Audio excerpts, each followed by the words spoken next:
Hi, everybody. I don't know how many people are going to be here today. It's kind of a weird day. It's kind of a weird time. But I'm supposed to make some manicotti for dinner. And I was afraid that if I went at 5 or 6, somewhere in that range, that I'd be too tired to do it again. And I've kind of been supposed to make it for like 3 months. So, anyway, I'm glad to be here. I'm glad you're all here. Hi, Evie. Good to see you. Clearwater Chad, good to see you. Susan P. All of y'all, it's a West Coast Fancy Nancy. Goodness, we're just all popping in, aren't we? It's good to see all of you. It's raining here today, which is kind of nice. I usually when it rains, I just sit back and read a book or something, but I was busy scrolling through YouTube and Facebook and everything else, but it'll be fine. I'm good. Constance June, it's also good to see you. Thank you for being a member.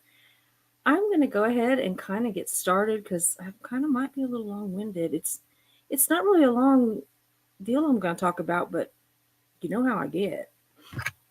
So anyway, I just want to welcome everyone to our channel. I'm excited to be here as always. I know I say that every time, Marilee. It's good to see you.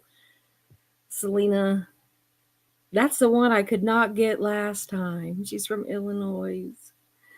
I, I feel so stupid when I can't. Selena Fan, Para. Anyway, I'm sorry. But I do see you and I recognize you from a few days ago too. So when I was on last, probably. Anyway, good to be here. I'll be honest with y'all. Honestly, I was not planning on doing a live today. I just am exhausted.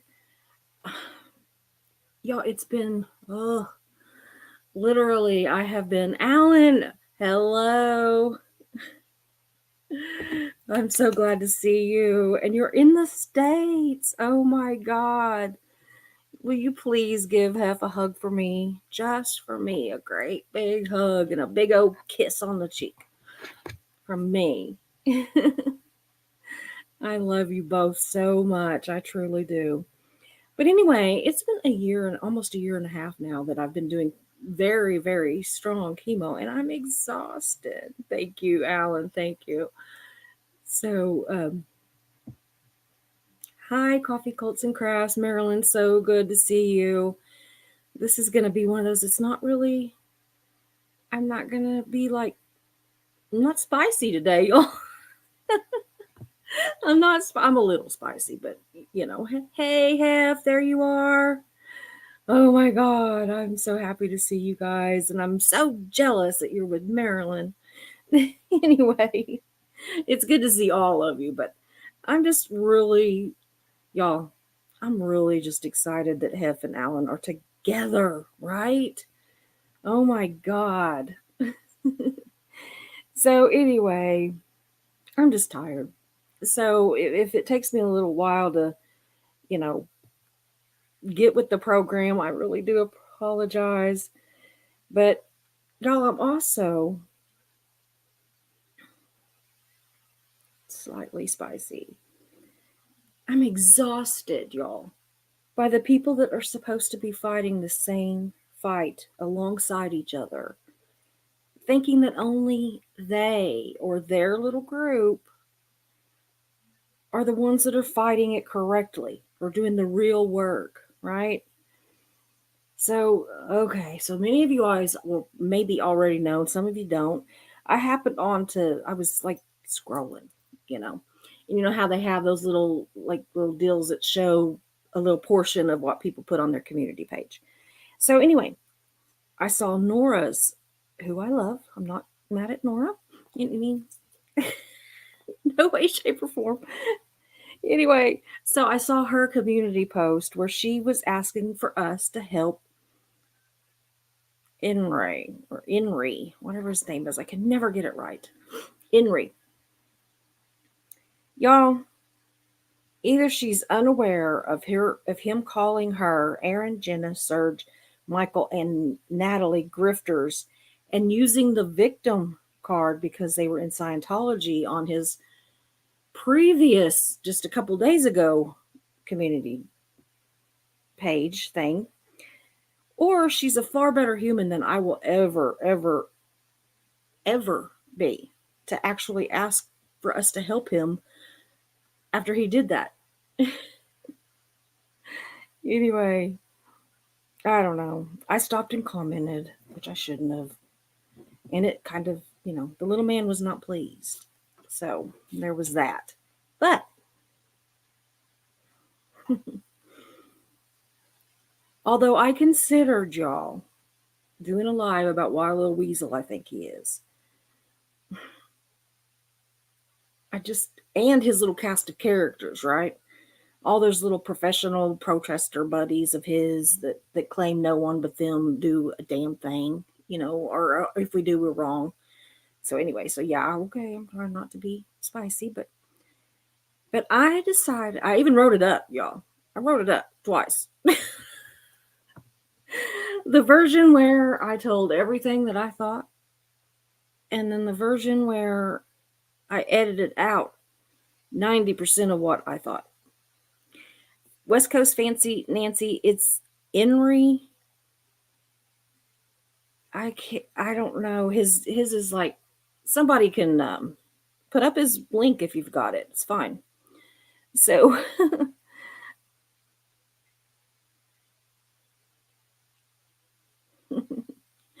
yeah, I'm not giving him any more. After today, he's not getting any more of my energy. He's not worth it. He's just a little punk ass. So anyway, I just did decide, I did consider going live about him. And this is really not going to be about him. This is just a little bit of an intro to like tell you where I'm at today, I guess. But y'all, I'm going to pull my big girl panties on up, drink me some coffee. I took my chemo. It's back over here on the headboard. And I'm going to jump in with both feet to defeat this damn cult. Kristen Melinda, hello. It's so good to see you. I hope you come back and see us. I haven't noticed you in here. And of course, that could be my chemo talking, or you could have been lurking, but I am thrilled to see you now. Yes, he thinks he's the next DOA. So, and he also thinks he's the smartest person in the room. But anyway, the thing with people that think that they're very intelligent, and he is, I'm not saying he's not. But anyway, a lot of people that are very intelligent are not very smart. That's just how it is. I know. I've got family members that are that way. They're extremely intelligent, but they're just not very smart. So anyway, so enough attention on the bad actors, y'all. I got to use their little term. I'm ready to fight the real enemy in the best way I know how to do it. And that is to expose them, y'all. That's how I'm going to do it. And to help build a community with all of you all that can also do that, can also expose them and let everybody know what crap they are. So I'm completely aware. I don't think that I'm some superpower, y'all, at all. I mean, Enry said that, him fighting his, and I don't mean this ugly, but I'm just saying it's on the point. He was talking about that his fighting them with the law was going to shut them down. And I'm like, no, it's not by itself. So my lives are never going to shut them down, and neither will anyone else's. The only way that we can do this is to build a community that with all of us having the same goal, no matter how we go about it, just to have the same goal and to do what we do. You do you, boo, kind of deal, Enry, keep doing what you're doing. Absolutely. Everybody, keep doing what you're doing. I'm not saying this is the best way. It's not. But your way might not be either. But we all can fill in for the other's shortcomings kind of deal. Like maybe my channel or our channel, because I think of it as ours, but maybe our channel isn't going to like, click with somebody, but it might click with someone else. And then there may be somebody that's just like, duh, everything that Enry says makes perfect sense to me. So we're all important. So anyway, that's just my thought on it. I'm not here to entertain you. I mean, I like some of the channels that are entertaining. I mean, they're also fighting, but some of the, fighting the cult. But some of theirs are also entertaining. Mine are not so much entertaining as I just try to put some information out there that maybe you don't know, but maybe I can tell you something you didn't know, but maybe somebody that's like a member of Scientology or thinking about becoming a member will see what I'm saying 10 years from now and be like, I am not, which I hope that church is, or that cult is completely gone by then, y'all, but you know what I mean. So anyway, I'm going to just move on from there. We fight them by a means of information. That's what this chat does.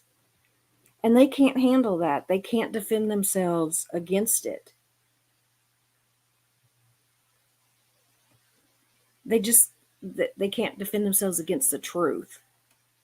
So all we have to do is just keep hammering the truth in, y'all. Anyway. Oh, sorry. Now back to business. Sorry, my notes are kind of all over the place today. Again, welcome to my channel. I love seeing you. I appreciate you supporting our channel because it does belong to us, y'all. Thank you to my mods. I see a couple of them, 3 or 4 of them in here already. They help keep us all safe, y'all, because that's what we want here, is a safe place to come and learn things and talk and chat and laugh and cry and whatever we need to do that day, right? I thank you to the channel members. You guys, you support this channel. All of you that support the channel, because some people do super chat and some people do send me monetary donations. Not a whole lot, and I'm absolutely fine with that. Sometimes a whole lot, but not always. But the thing is, y'all, if you look at this chat and then you think about the ones that are also here that aren't in the chat and the ones that'll come on and look at it in the replay and the ones that'll comment there, you're all contributing monetarily to this channel too, because I make more money, honestly, myself on the views and the likes and the comments and the chat and all that. That's where I make most of my money. And that's how I kind of like it. I'm always going to be grateful for anything above and beyond that anybody decides to do. But y'all, just being here, that is such a huge thing. That's why I get so excited when I see everybody popping in. I'm just like, oh my God, they're all popping in and Google's going to have to pay me some more money. So please, y'all, comment, chat, hit that like button, hit that subscribe button, just all of it. Our only channel rule is don't be a jerk. My mods do have a zero tolerance on jerky behavior. I do strive to try to stay under an hour. I fail most of the time, but we do that so that I don't get too exhausted. Marilee, thank you so much for gifting memberships, sweetheart. That's so sweet. Anybody that gets one, please thank Marilee. Put hearts in the chat for her if you get a membership, or just if you just want to, because we all love her. So anyway, I do try to stay close to an hour. So if it starts getting past an hour and I don't get to all of your comments, I am so sorry. It's not that I'm ignoring you. It's that I just at some point can't go any further. So I just wanted to say that. Also, I'm taking care of a lot of business right now, and then we're going to get into this. I apologize in advance if I don't remember or appear to remember your name. My chemo is mean, y'all. It's a bad one. Thank you, Marilee. I want it to grow too, but with the right people and at the right time. And if it doesn't grow, it's fine. I'm happy right where I'm at. So anyway, it's been, I'll be done with it in like 2 months, unless they put me on some other kind of hell. But I do know you guys, but sometimes the brain, yeah, Kristen Melinda, the chemo brain is real.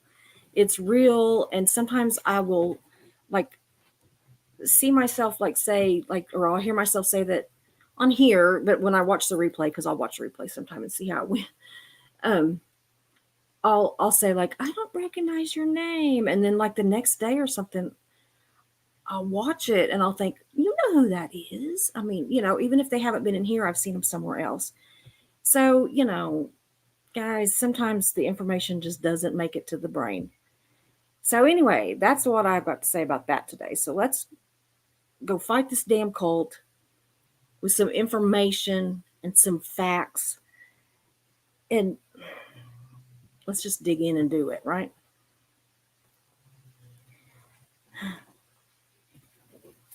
That one, I don't know why it's even in there. Okay. So, I like to believe that all the work the protesters and those of us who create content are making, that we're all making a difference in the demise of Scientology.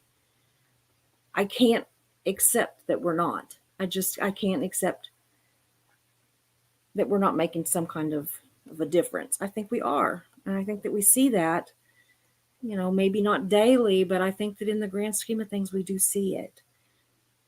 But what can you or I personally do to get someone out of the cult or any cult?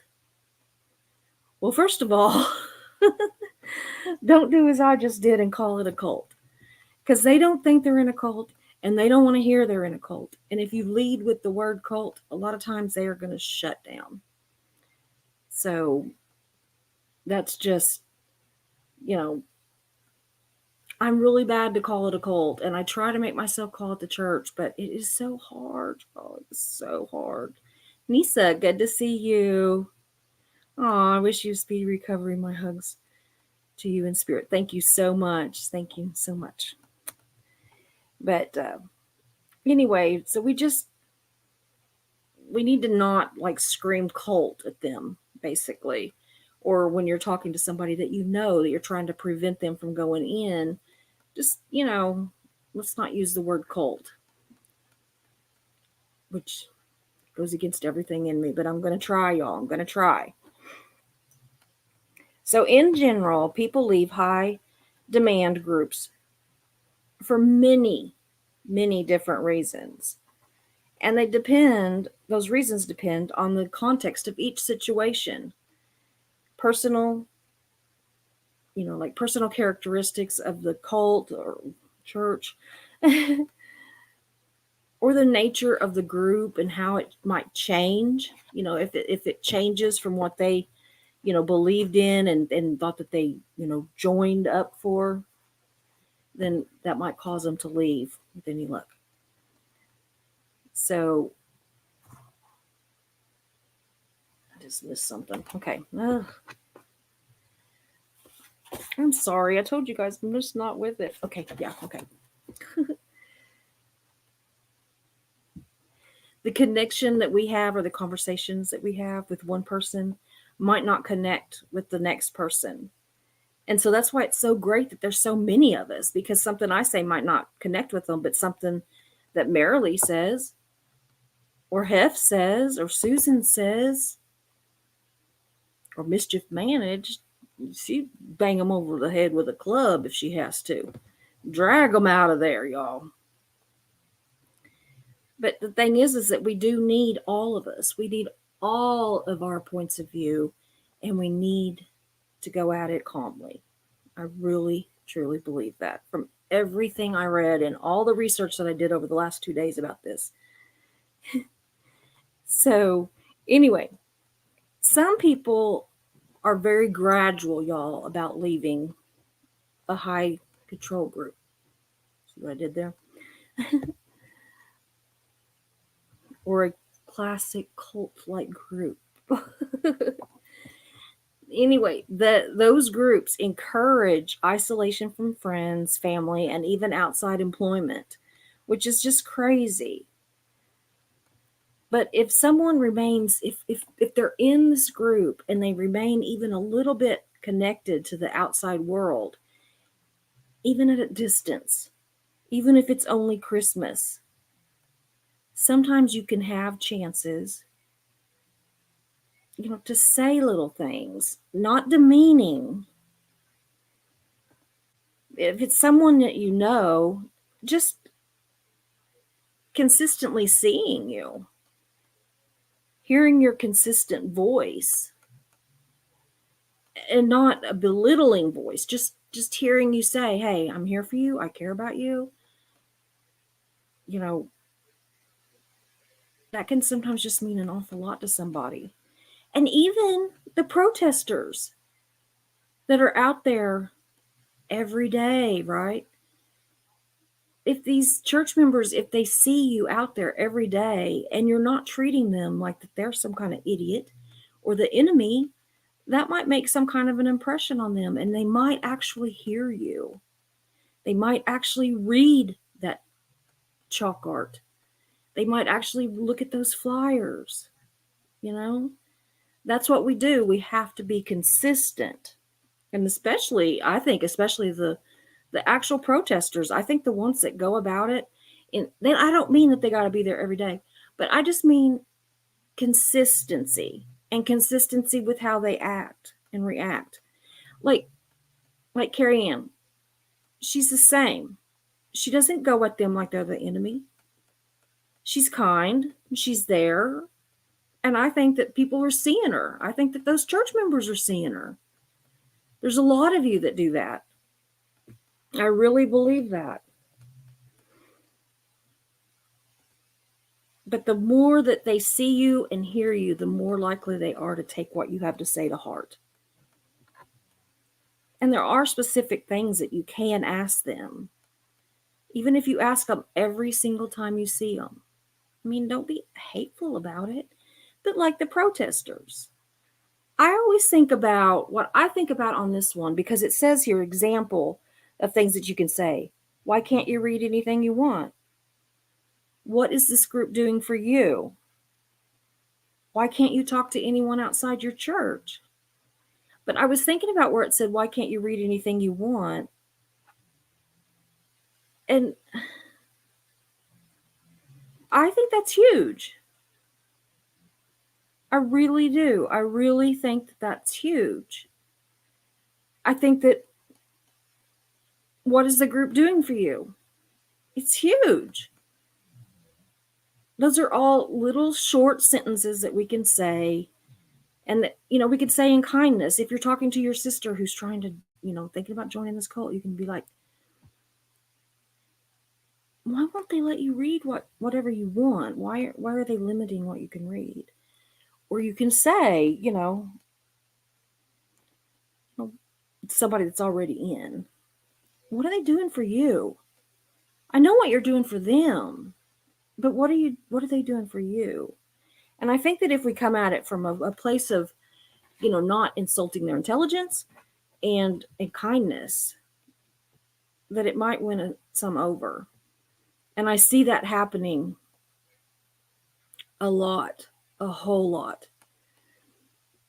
So anyway, yeah, all the research that I did said that we need to ask legitimate, calm questions, repeated over time, not screamed, repeated rapidly, that kind of thing. But we plant seeds with those gradual movers. Okay? You plant seeds with them and you let them think on it.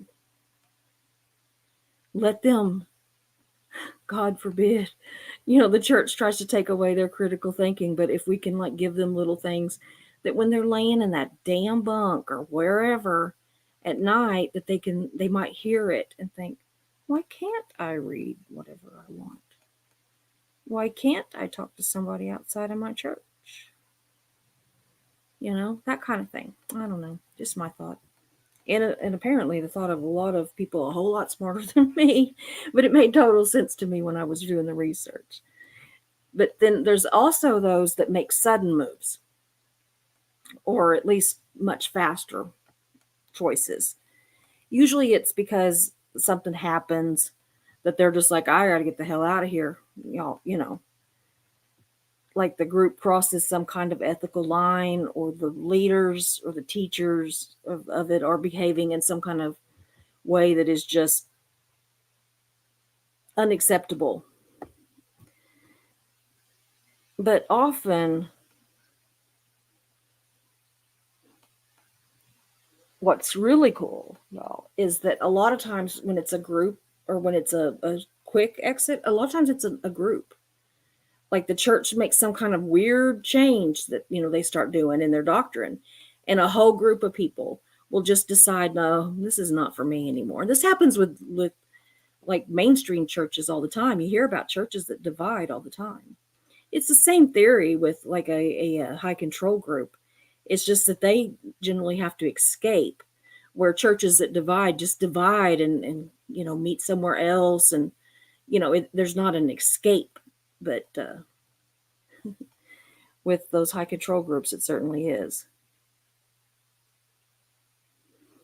Anyway, sadly, the longer a person is in the group, like they specifically mention the Church of Scientology, the less likely they are to leave. This is due to their indoctrination, and also a fear of losing everything and everyone that they know and love or have for their entire life. And then to top it off, the longer someone is involved in a high control group,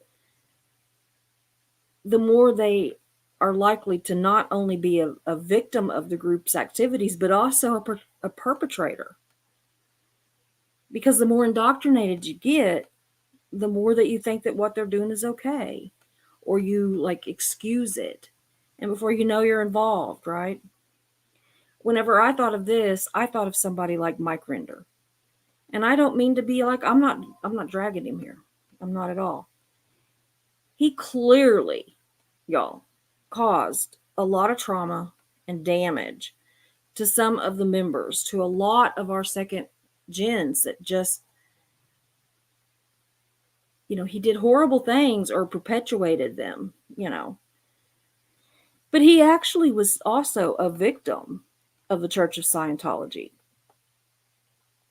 A lot of times the ones that are born in, or, come in as children, or just long term members, they are so victimized that they don't even realize that the damage that they themselves are doing, or that they're doing anything wrong, until something changes and they start to see that they are in a bad place. But often for them, leaving is even harder due to the shame and the social stigma of what they've done. I mean, honestly, okay, y'all, 100%, I am not a Mike Render fan. I'm probably I never have been. I didn't like him on the show. I don't like his blog. I don't like him. I don't like what he's done. I have respect for the good things that he's done. And, I will give him credit for that, because he has. But he also did a lot of damage. Can you imagine, really? Unless he's just some kind of freak, but honestly, can you imagine just how he had to have he can't not have had any kind of shame in what he did to people. He just can't have. And that's why I think that he stuffs the damage that he's done to people down. I think that that's a normal tendency, and so do a lot of the researchers that I've been studying, they think that that's very common. That when it's somebody that's done considerable damage, they'll just stuff it down and act like it didn't happen. They put it deep in some kind of a mental compartment, and they will never, accept responsibility. But then there's those others that they immediately come out and they're ashamed, and they try to do everything that they can to help people. So again, there's no like mold. There's no, everybody's different. When they go in, they're different. When they come out, they're different. When we try to get them out, we're all different. Everybody's different. And that's just how it is. I personally have a lot of respect for the ones that do accept their guilt. Pup Groomer, it's good to see you. I haven't seen you for a while. I've been falling asleep and not been watching your lives lately, but I'm going to get back to it. I've been so tired lately, but it's so good to see you. Anyway, so how can we protect someone from being further indoctrinated into the groups, or to help them leave the group? What can we actually do besides just, talking to them? Because sometimes that's just not possible, Number one, we can try to maintain positive contact. Again, that could be, if we're family, just treat them normal. Ask them a little bit of questions here and there. Not insulting questions, not leading questions. Just ask them legitimate questions. Protesters. Again, hey, Carrie Ann and some of the others are doing so great. I mean, Eric out there putting up all those flyers where that's consistent. See, it says maintain positive contact. Maintain positive contact. That's all maintaining positive contact. Number two, do not shame or belittle the person.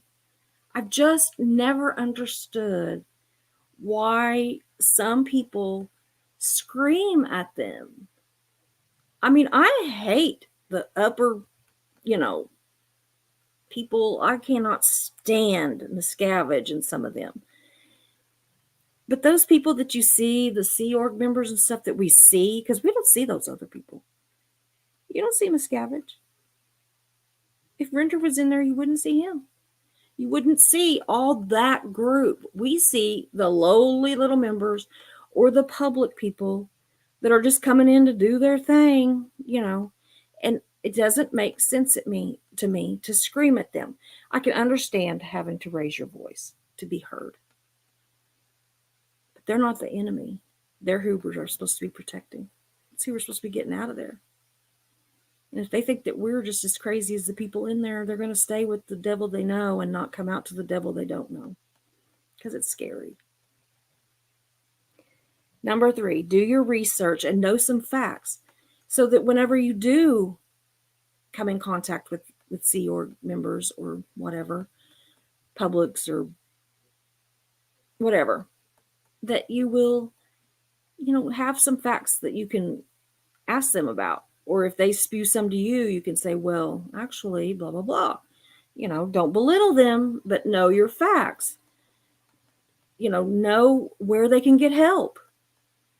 Know your facts. I don't know what facts you need to know. We all just need to know a bunch. We just need to know a lot. Number four, ask questions about specific aspects of the group, which might be concerning to them. They're not going to act like they're concerned right then. But again, when they're laying in their bunk that night, 11 o'clock, after working 12, 14, 16 hours, maybe that question that you ask them, it might come back to them and they might be like, why is that? Or that doesn't make sense. It says we need to watch our words. Do not tell someone who is excited about their involvement in a new group. This is for people that are getting into it or have just got into it. that they are brainwashed or that they are in a cult. This will often, in the beginning stages of their indoctrination, draw them closer to that group. Do y'all remember whenever we were all kids and your parents didn't like the person that you had the crush on? Hi, Cajun Mama, good to see you. It don't matter if you're late, you can catch up. Kelly, YouTube fan, good to see you too. You can catch up too, sweetheart. Everybody can catch up. This, no problem. So anyway, for me anyway, as soon as my parents did not want me to go out with somebody, I was determined to go out with them. Same theory. If all you do is just they're going to feel more drawn to them because they're over here love bombing them and you're over here just bombing them, right? So where are you going to go? You going to go where you feeling safe, or are you going to go over here where they're just like down on you and like you're stupid and this is a cult and blah, blah, blah, blah. I mean, it's the same thing. I mean, it really is. Members are almost always told that outsiders don't know what the heck is going on in there. They cannot understand it. They are not capable of understanding it. That the ones in the group are above them. It's very like narcissistic thing. These high control groups, they cause them to be narcissistic in ways because they really think that they're way better than the rest of us. Do your research. When a person joins a high demand group, there are normally pulls, which are things that they are attracted to about the group. But there are also pushes, things that a person is trying to change in their lives. Knowing how the group works may help you be able to address specific questions before it becomes an issue. We can ask them, and I don't know the perfect words, I'm still studying, but we can ask them, again, what is this group doing for you? I know what you're doing for them. What are they doing for you? Or so much of what they use for them is such common knowledge that if you just use it in a way that makes it like that you knew it all along, maybe they'll see that it's not something new. Hi, Mama's Life. I haven't seen you in forever too. I haven't watched a live in a long time, but I saw a picture of you where you look hot, lady, hot. So it might even be that one. I can't see it good. My eyes aren't working good. But anyway, another thing that you can do is ask them questions that they'll start thinking about before it becomes an issue. For example, you might inquire to them, what if you were asked to not be in touch with your family or friends ever again? Is that okay with you? Does it seem ethical? I've heard that they do that, and how will your family and friends feel about you just leaving their lives? You can ask that kind of question. But if you do it in a kind manner and use your words, I just wrote down what the professional said, but we can put it in our own language, y'all. Number 2, you could ask them, how much money do you think is a reasonable amount to spend on this group? It might not, they're probably going to say, oh, it's not that expensive, or, whatever it takes, or, whatever I can do, or, I'm going to be able to do it for free because I'm joining the Sea Org or whatever. But it's a seed, y'all. There's a seed planted back there. You can also say, could it maybe be a good idea to like safeguard your savings or your property, just in case that things change with this group? I mean, you can always, change your stuff later, but when you're beginning, can you maybe just would it be a good idea to just for your own safety, not like that. Listen, you need to be saving, you need to be protecting your savings account and signing your property over to so and so they can't get a hold of it. That's not what that means. That means saying, for them to use their brains, their critical thinking mind. I hate using that critical thinking term because, but it's true. So, anyway, get them to use their brain, get them to use their ways of, deducting things, deduce, coming to conclusions, basically. Here we go. Encourage critical thinking. Groups that aim to control members use stock phrases which shut down critical thinking. They know what they're doing, and they all do the same thing. None of these groups are brilliant. None of these groups are like, they're all the same. They have their own different indoctrinations, but they all operate the same way. So whether you're fighting to try to get somebody out of or to keep them from joining Scientology or any other high control group, all this information is pertinent. This information that I looked up was not specific to Scientology, except for a couple of times that they were very specific to Scientology. Anyway, example, a bad experience or illness might be attributed to karma. Or paying attention to physical and emotional needs might be labeled as self-cherishing or promoting ego. In high control groups, there is constant questioning, y'all, and retraining members, or reframing members' experiences. So they're basically,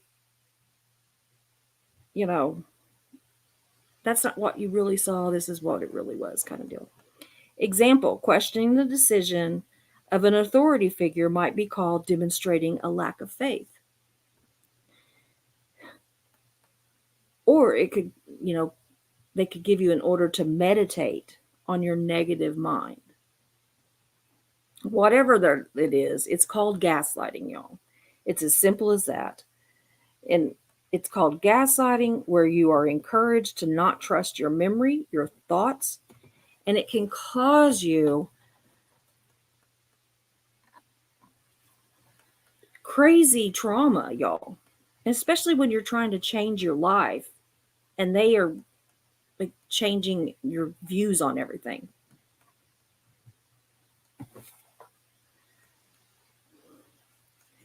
Anyway, they get people to not trust themselves, feel confused, and even physically ill. I could name a certain young lady that died in Scientology's care in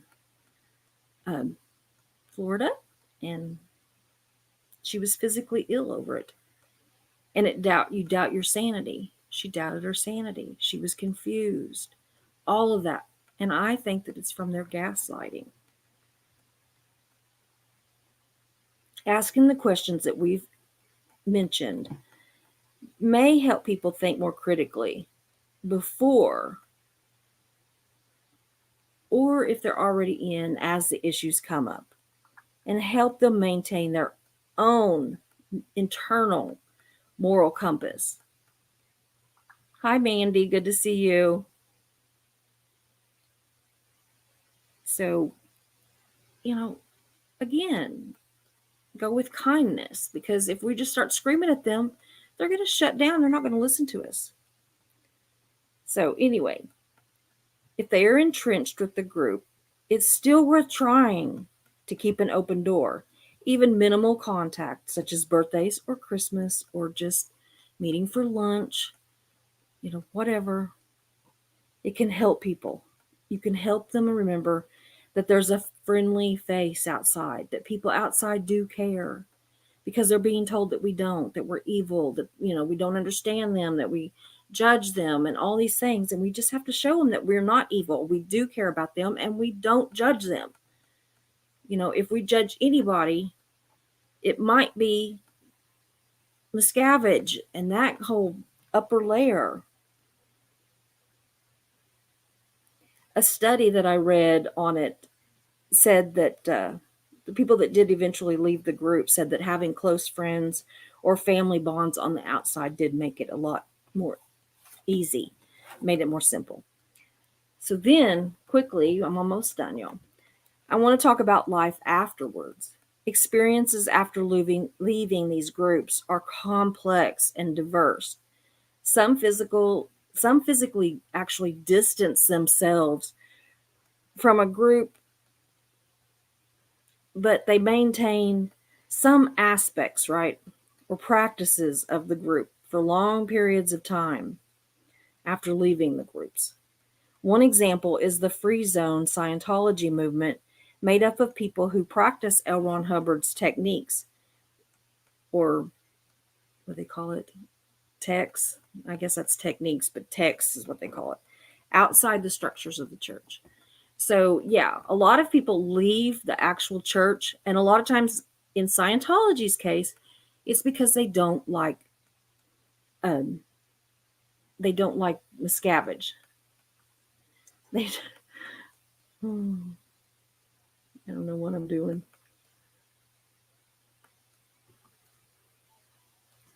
There, that'll do. Anyway, so they don't like Miscavige, but they trust the tech, right? So they stay with the tech, but they leave because they're not going to put up with Miscavige and his beating people and making them lick the floors and all of that stuff. So they still do that. In other cases, former members continue to have social contact with members in the group, particularly if it's close friends or family that are still in the group. So like you get out of the group, but you're not going to talk bad about it because you still want to be able to maintain contact with them. Or, y'all, okay, here's just a little chuckle I had. In the case of Aaron Smith-Levin's neighbor, who wanted to maintain contact with Aaron and Heather and the three girls' dog, but not Aaron or Heather or the three girls who she had constant contact with. But she was going to disconnect from the people, but not the furry people. They had a gate between their 2 yards so that the dog could go back and forth between the 2 yards, which is adorable, y'all.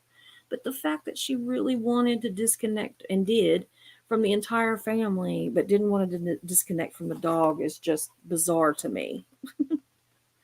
The people that do disconnect from the church but maintain contact with members in there, they're probably not ever going to speak against the group because they are trying their best to protect those connections.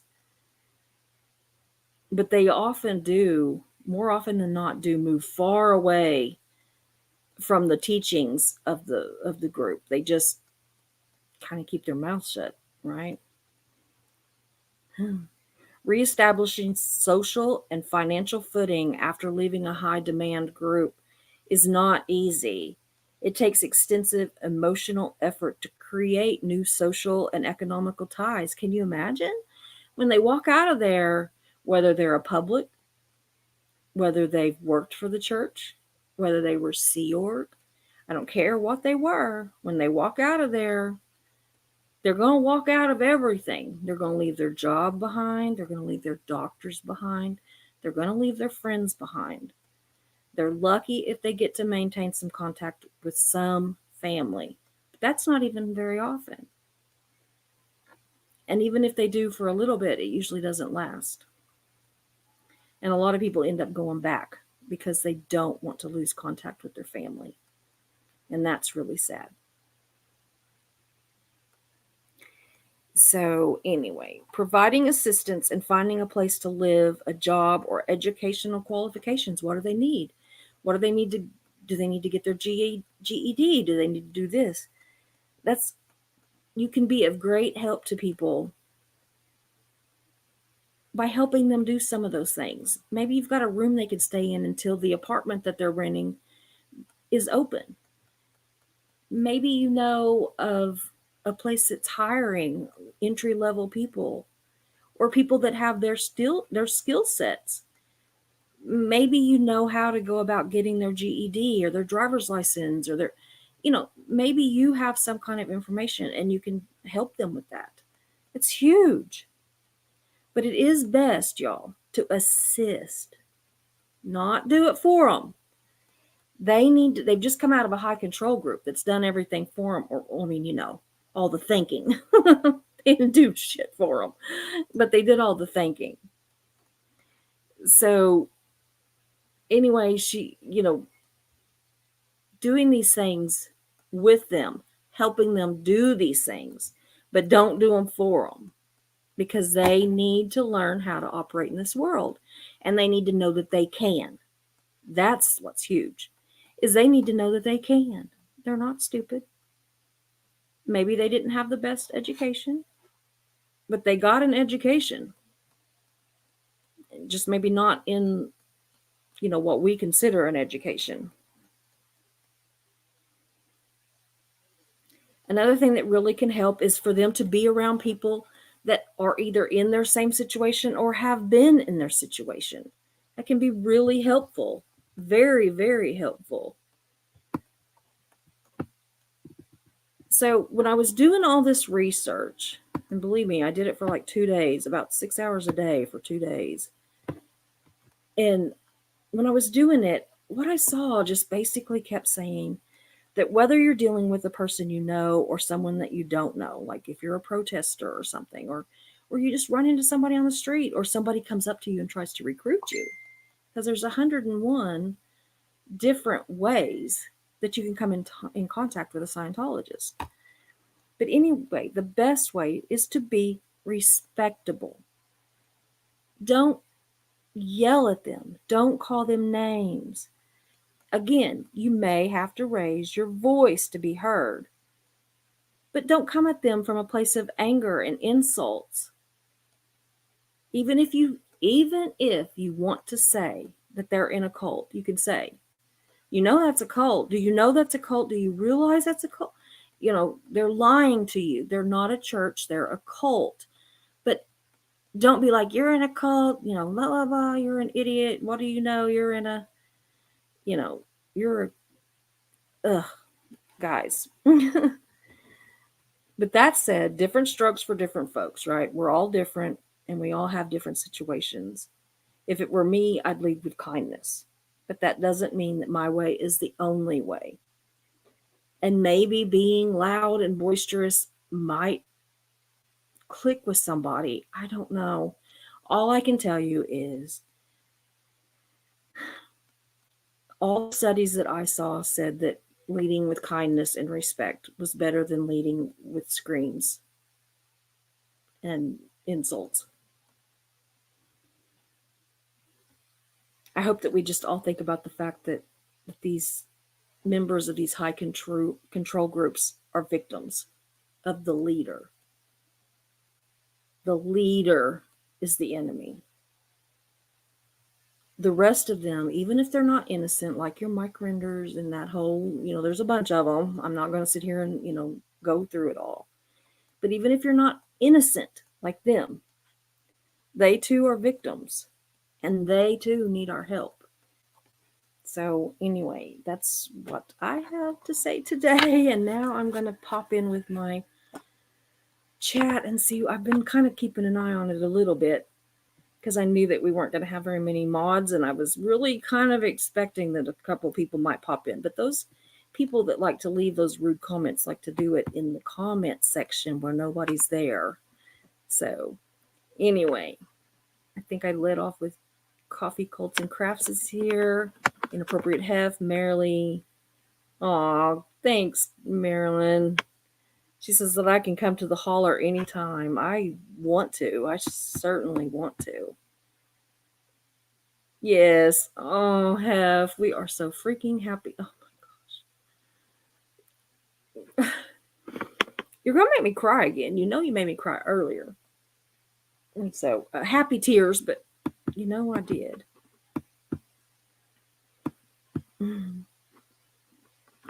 Marilee says, so agree. Enry really riled up Spicy Susie. I was nice, I think, right? I didn't cuss him out, and I didn't, I could have. I didn't say all the words that I heard swirling around in my head.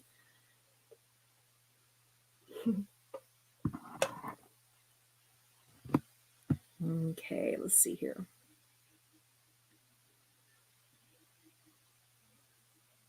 Yeah, she left a nice reply under Enry's stream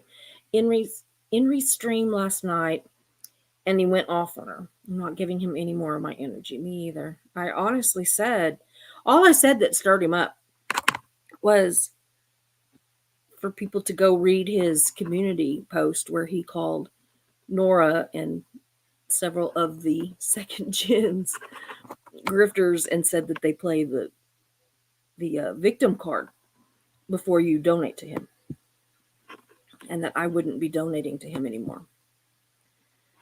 Yeah, ignore the haters on your tube. Absolutely, West Coast Fancy Nancy. That is very smart.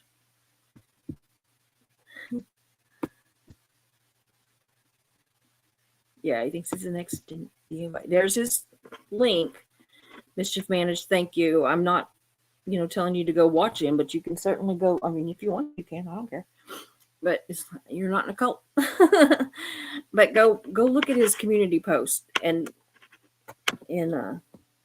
watch my live that I had. There's a video where I was talking about it and see what I said about him, because I was very pissed.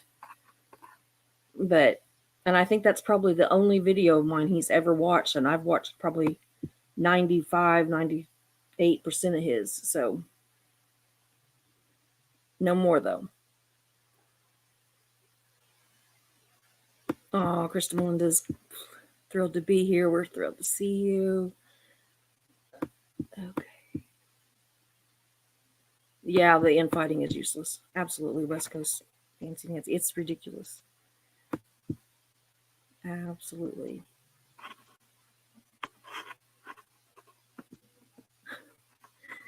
Miss Sunrise Dawn from Georgia, y'all. In case you didn't know that, she's from North Georgia. She's here in the chat, but she can't listen right now because she's on a Zoom call. Yeah, are you on a Zoom with Reese?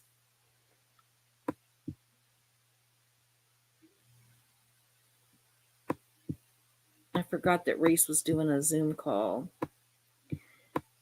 There's Marilee with her gifted memberships. Thank you so much. Marilee says, Susie, my sister had a hep C and she had to self-inject chemo every day for a year. It did completely cure her, but yeah, chemo brain sucks. Absolutely. I take 3 giant horse pills in the morning and 4 giant horse pills at night, plus tons of other stuff that goes along with it to combat all the issues that those 7 pills cause me every day, which cracks me. I'll tell you what cracks me up though. I have to wear gloves or wash my hands immediately after. Nobody is allowed to touch it. You should see how it comes wrapped up. I mean, it's a pill bottle, well, it's a pill bottle. Okay. And I mean, it's one of the big ones. It's not that little skinny one that's normal. You can see the pills in there. I'm not going to show them, but anyway, they're in there. But whenever it comes out, it's like this big around because they've got so many wraps of stuff to protect it so that nobody touches it. But anyway, so I have to wash my hands immediately after or not touch it. But I have to put it in my mouth and swallow it. So yeah, chemo freaking sucks and it's rough, y'all. Nissa, thank you. I really love the hugs. Thank you. Oh, Carrie Ann says that I don't have anything to be sorry for. I'm doing great.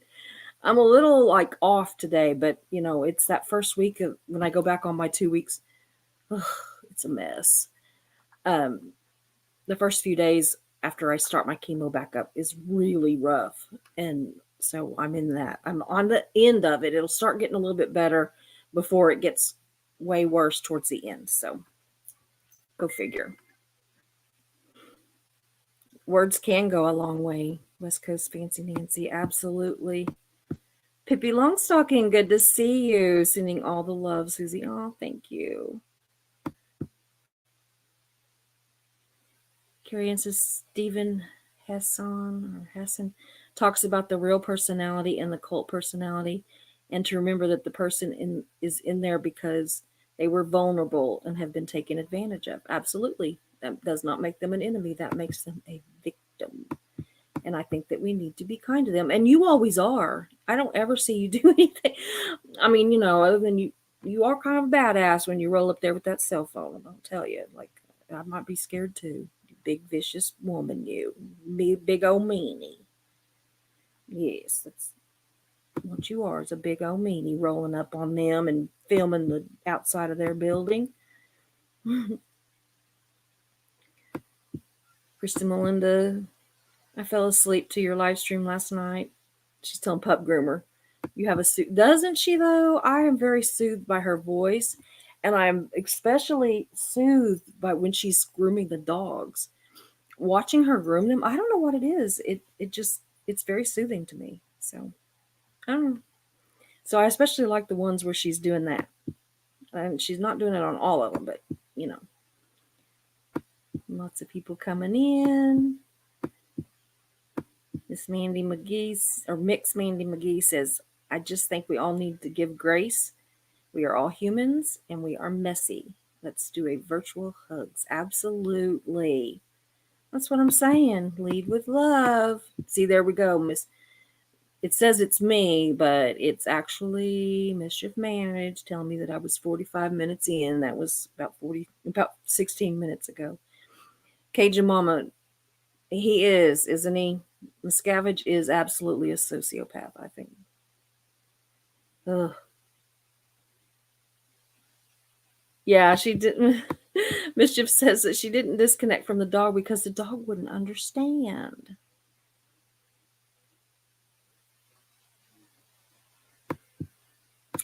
I don't know, Cajun Mama. I know that he said that Aaron said that the fence was there and that it had a doorway, like a doggy door, so that in the fence, so that their dog could go in and out, and that it had a doggy door going into her house so the dog could go in and out.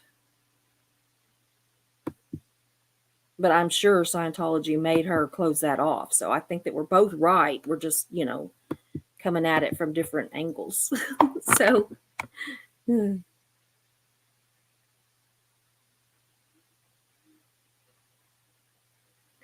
yes. When I see Susan P, when I see a Scientologist on screen, so like when they're doing the protests or whatever, I see Jenna, Liz, Nora, Natalie, etc. I couldn't yell at them. I couldn't either. And Kelly Copter.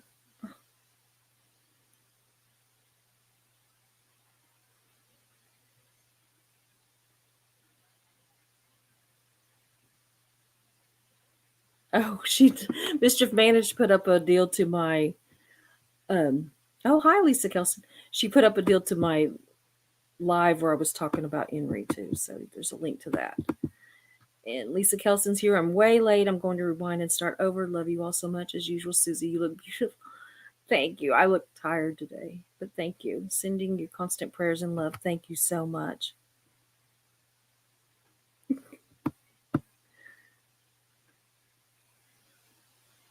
Yeah, pretty soon Mischief's going to tell me to say goodnight. Absolutely, Constance June. She's doing it. See, she's already been telling me, but I keep talking. I'm almost done. Look, I'm almost done. I'm at the bottom. Yay! Miss Sunrise Dawn had to put groceries up after the Zoom call. I hope y'all had a good Zoom call. I really do. So anyway, I'm gonna go. I will I'm planning to be here tomorrow. I picked this one today because I'm just tired. So I've got a couple of really good ones planned for this week, y'all. So anyway, and I'm going to try to get some people on here, some of you on here. So anyway, I'm working on that for the next week or two. And if I don't show up, it's because I'm just so tired. The longer I'm on this, the more I just don't recover like I used to. So where I used to, like, after a few days, I kind of, bounce back. But now it just feels like it never stops. Even the week that I'm off chemo just seems like it's like I'm still on it. I still am every bit as sick. So anyway, but the doctor said that they give me a week off because I need it, that I couldn't survive it if I stayed on it around, like all the time. If I was constantly on it, that I wouldn't be able to stay on. I wouldn't be able to live. So I love you guys so much. Thank you for the prayers and the love and the good thoughts and everything. Good night, Evie. I just love seeing you here. And I love all of you guys. You know that, I hope. So I will see you guys tomorrow. I'm going to go to bed and rest for a while. Maybe watch a movie or read a book. See you later.